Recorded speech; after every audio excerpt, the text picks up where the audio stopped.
96 kaadlaw sa di pa ang Pasko, anam-anam nang makita sa kadalanan ang mga baligyang Christmas decoration sama sa mga parol. Lakip na niini ang mga ginama sa Capiz o na ilang Pampanga lanterns. Ang report ni Nico Sereno. Maaninaw na gyud ang diwa sa Pasko dinhi sa usa ka balay sa highway sa may barangay Basak, San Nicolas. Sugod sa miaging simana, gidisplay na diri ang mga Pampanga lanterns. Og kinsa ang dili madani sa mabulukon kaayo nga mga suga ug lain-lain nga disenyo sa mga Christmas symbols.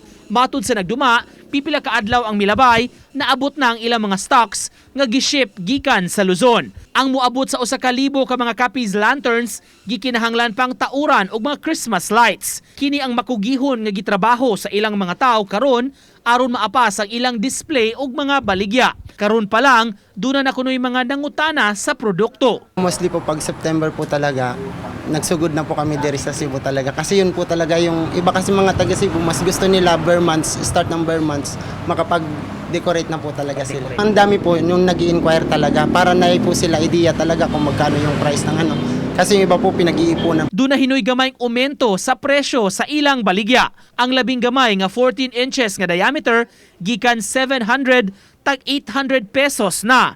Samtang ang tag 1,300 kaniadto 1,500 na karon. Labing dako sa ilang baligya 54 inches nga parol nga gikan 4,500 5,500 pesos na karon.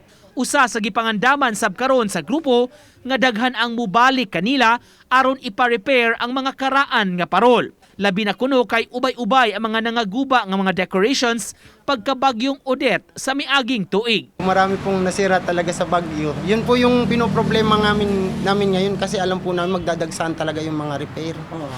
Opo. Kaya pinaghahandaan na po namin yun. Sa mga interesado, doon na sila'y baligyaanan nga lain-laing disenyo, depende sab sa gusto sa mga customer, simbolo o personalidad haom sa kasaulugan sa Pasko. Uban ni Godfrey Relien, Nico Sereno, Balitang Bisdak.